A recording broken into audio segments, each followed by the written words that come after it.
Ada banyak cara yang bisa kita terapkan sebagai bentuk rasa cinta kita kepada diri sendiri. Meskipun begitu banyak cara yang bisa kita lakukan, terkadang dengan adanya kesibukan aktivitas membuat kita lupa untuk mencintai diri. Oleh sebab itu, fakta membuktikan tidak semua orang paham bagaimana cara memulai mencintai diri sendiri. Mau tahu caranya?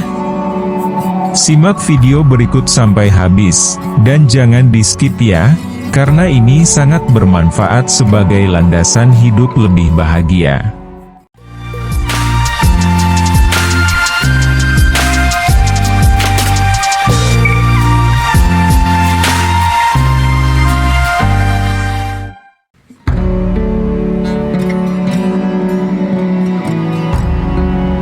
Mencintai diri sendiri adalah landasan penting dalam kehidupan.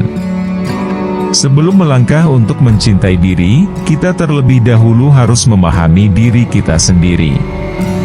Kelebihan dan kekurangan yang kita miliki adalah modal awal kita untuk memahami diri kita sendiri.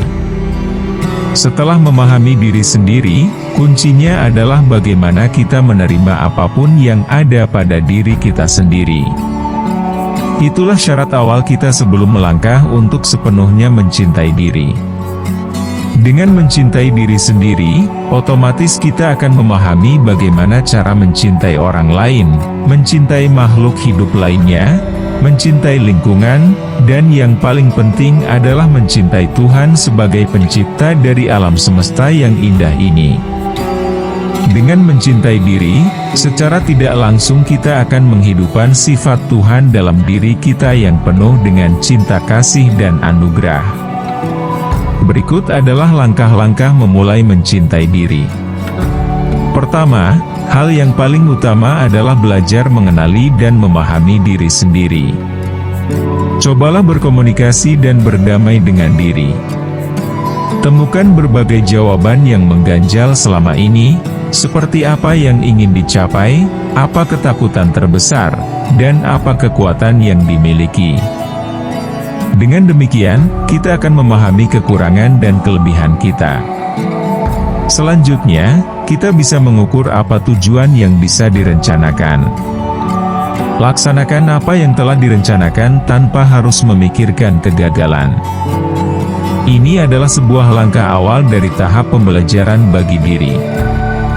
Jika pada akhirnya nanti harus mengalami kegagalan, yang terpenting adalah kita sudah berusaha dan berproses, maka terimalah kegagalan tersebut. Dengan menerimanya, kita tidak membuang waktu dan energi kita untuk mengeluh. Menerima kegagalan adalah salah satu bentuk dari mencintai diri, setelah usaha dan proses yang telah kita lalui. Terimalah kegagalan itu sebagai bagian dari cerita hidup kita. Kita tidak perlu merasa dan menyalahkan diri sendiri atas sebuah kegagalan. Perlu kita ingat bahwa kesempurnaan hanya milik Tuhan. Kesalahan yang dilakukan bisa dijadikan pengalaman dan pelajaran untuk tumbuh menjadi individu yang lebih baik lagi. Ada hal-hal yang tidak bisa kita ubah. Kalaupun bisa diubah, akan membutuhkan waktu yang panjang. Selama kita mampu menunggu proses perubahan tersebut, cobalah untuk tetap menikmati hidup dengan ketidaksempurnaan itu, atau setidaknya jangan biarkan ketidaksempurnaan itu merusak pikiran dan semangat dalam melanjutkan keseharian kita. Yang kedua, tidak membandingkan diri sendiri dengan orang lain.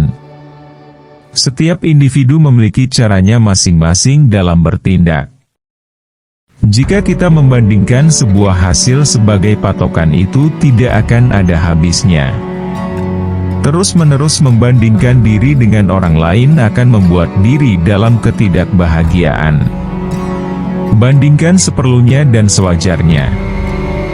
Boleh saja membandingkan dengan maksud untuk meningkatkan semangat kita.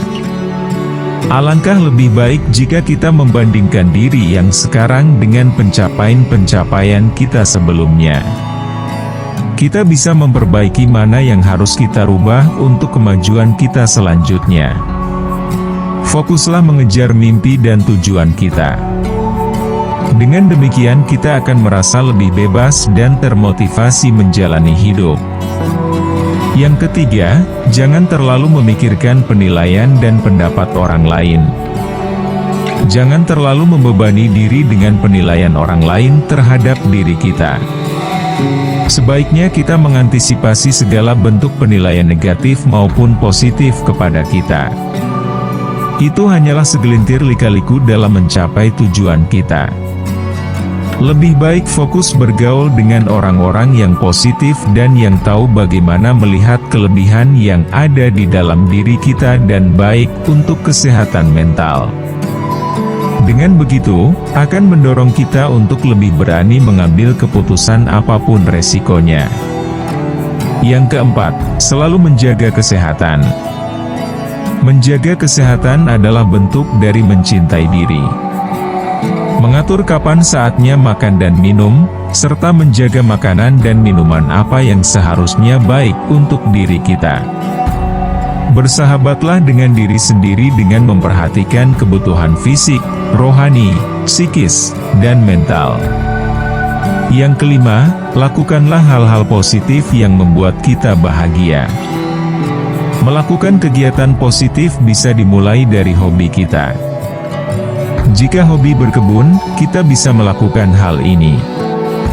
Kita akan menikmatinya karena aktivitas ini bisa membuat kita semangat dan kita bisa melihat keindahan dan kerapian dari aktivitas kita. Yang keenam, beradaptasilah dengan perubahan-perubahan yang terjadi. Perubahan lingkungan membuat kita harus berinovasi. Kita harus bisa menyesuaikan diri dengan perubahan-perubahan yang terjadi. Dengan membekali diri kita dengan inovasi, kita bisa menyesuaikan diri dengan keadaan. Dengan penyesuaian itu, kita bisa beradaptasi bagaimana mencintai diri dalam setiap keadaan dan terbiasa bertindak dengan pola pikir positif. Itulah beberapa langkah mencintai diri. Dengan mencintai dan menerima segala kelebihan serta kekurangan yang ada pada diri sendiri, maka akan lebih mudah bagi seseorang untuk mengelola emosi yang muncul. Termasuk ketika merasa sedih, kecewa, dan marah. Mencintai diri sendiri haruslah sepenuh hati dan tanpa syarat. Mencintai diri sendiri setulus hati membebaskan kita dari beban sosial. Dengan mencintai diri sendiri, kita belajar untuk memahami diri sendiri dan terus bersyukur dengan apa yang sudah kita miliki.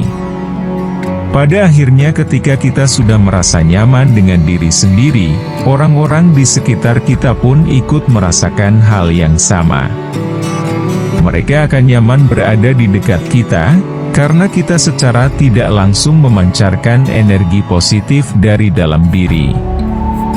Terima kasih sudah menonton video ini. Jika suka, silahkan like, komen, share, dan subscribe ya. Sampai jumpa di video selanjutnya.